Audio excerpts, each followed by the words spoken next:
की चर्चा करनी है तो शिव से जुड़ी हुई कुछ चीज़ें भी दिखाना जरूरी है। ये सबसे पहले हम आपको दो वृक्ष दिखा रहे हैं, इसलिए दिखा रहे हैं कि इनका शिव से जुड़ाव है, इनका महत्व है। सच थोड़ा करीब चलते हैं, आपको दिखाते हैं। सबसे पहले तुलसी दल हैं, ये तुलसी माता जिन्हें आप कहते हैं। तुलसी अक्सर जो हिंदू धर्म से लोग संबंध रखते हैं उनके घरों में तुलसी का वृक्ष अवश्य पाया जाता है। ये सभी, हम तो कहते हैं सभी धर्म के लोगों को लगाना चाहिए। इसका वैज्ञानिक कारण है, दवा के रूप में भी काम आती हैं।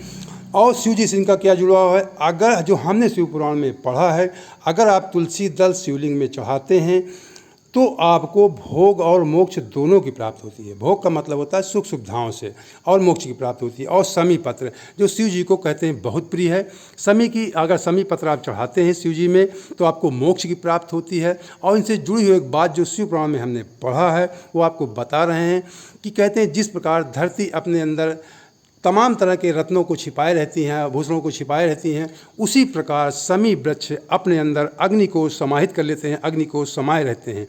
तो कहने का तात्पर्य कि आपके घर की जो भी अग्नि है, अग्नि का तात्पर्य है कि आपकी चिंताएं, आपकी जलन, आपकी जो समस्याएं हैं, वो सब समस्याओं को शमी वृक्ष घर में होने से समस्याएं आपकी धीरे धीरे सब सॉल्व हो जाती हैं, आपका जीवन अच्छा हो जाता है। ये वृक्ष की जो हम आपको दिखा रहे हैं लगभग 14 फीट के आसपास वृक्ष हैं, इनको सीधा कर दिया जाएगा।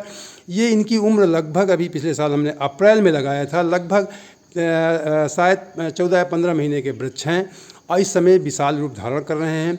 अभी ये बारिश में और इनका विशाल रूप हो जाएगा। तो शमी वृक्ष, शमी वृक्ष शिव को बहुत प्रिय हैं। अब आपको थोड़ा दिखा देते हैं कि पूजा रूम, अगर इतना बड़ा आप घर, अक्सर लोग देखते हैं कि आप बंगला महल बनवा देते हैं, लेकिन भगवान के लिए कोई स्थान नहीं होता है। तो हमने जब अपना घर बनवाया था तो ये हमारे घर का ईशान कोण है, कहते हैं पूजा का स्थान ईशान कोण में होना चाहिए। तो हमने ईशान कोण में छोटा सा एक पूजा घर बनवाया है, जो हम आपको दिखा रहे हैं। कहाँ बैठ के हम पूजा करते हैं, कैसे करते हैं, ये मैं सामने से दिखा रहा हूँ। ये देख लीजिए, ये बहुत बड़ा आपका सौभाग्य मेरी भी नज़र पड़ गई। ये शमी वृक्ष के फूल हैं, बिल्कुल अभी ये आप देख रहे हैं जो लाल रंग के, मैं जूम कर रहा हूँ, थोड़ा आप देख लीजिए, मैं जूम कर रहा हूँ, इसको आप देख सकते हैं। ये एक सेकेंड, ये देख लीजिए, ये शमी के फूल हैं, पुष्प हैं, जो दो गुलाबी रंग के आपको दिख रहे हैं। आपका भी सौभाग्य, हमारा भी सौभाग्य, दिखाई पड़ गए आपको, भगवान दिखा रहे तभी आपको दिखाई पड़ गए। ये देख लीजिए, ये शमी के फूल हैं, ये तुलसा माता हैं। अब थोड़ा भगवान के करीब से आपको दर्शन कराते हैं।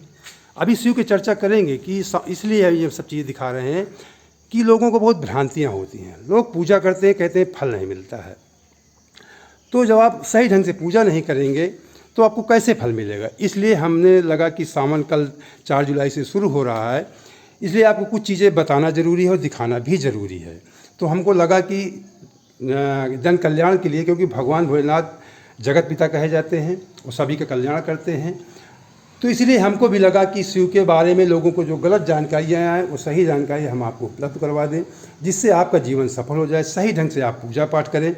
ये देख लीजिए, ये हमारा पूजा घर है और भगवान भोलेनाथ के थोड़ा हम डार्क कर रहे हैं, जिससे आपको सही ढंग से भगवान भोलेनाथ के दर्शन हो सके। मैं थोड़ा सा रुक जी, लाइट कम कर रहा हूँ अपने कैमरे की। ये देख लीजिए, मैं डार्क कर रहा हूँ जिससे आपको स्पष्ट रूप से दिखाई पड़े भगवान भोलेनाथ। ये मैंने थोड़ा डार्क कर दिया है। ये अब आप देख सकते हैं, ये जो दो आप सामने दो फोटो देख रहे हैं, ये महाकाल उज्जैन के महाकालेश्वर बाबा हैं। ये जो मैं जूम को विशेष कर दिखा रहा हूँ, ये देख लीजिए, ये महाकालेश्वर शिवलिंग बाबा की फ़ोटो है। इसके अंदर लाइटिंग भी लगी, हमने उज्जैन से मंगवाया था इन्हें। ये आप देख लीजिए, ये पहली फ़ोटो आप देख रहे हैं, शिवलिंग है, महाकालेश्वर बाबा की फ़ोटो है।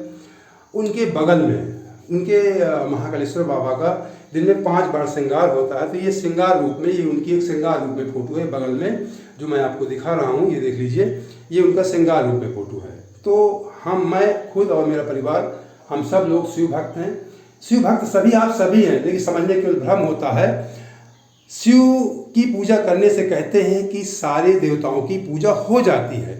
थोड़ा सा मैं आपको बता दूं, जिस प्रकार ये वृक्ष है, फिर अभी आपको बताते हैं, जिस प्रकार ये कोई भी वृक्ष हो सकता है, कोई समय से मतलब नहीं है, कोई वृक्ष हो सकता है। कि कहते हैं कि किसी वृक्ष में अगर आप जड़ में पानी डाल देते हैं तो सारे पूरे वृक्ष को ऊर्जा मिल जाती है, पूरे वृक्ष सिंचित हो जाता है। उसी प्रकार कहते हैं कि अगर आप शिव की पूजा कर देते हैं तो सारे देवता पूजित हो जाते हैं।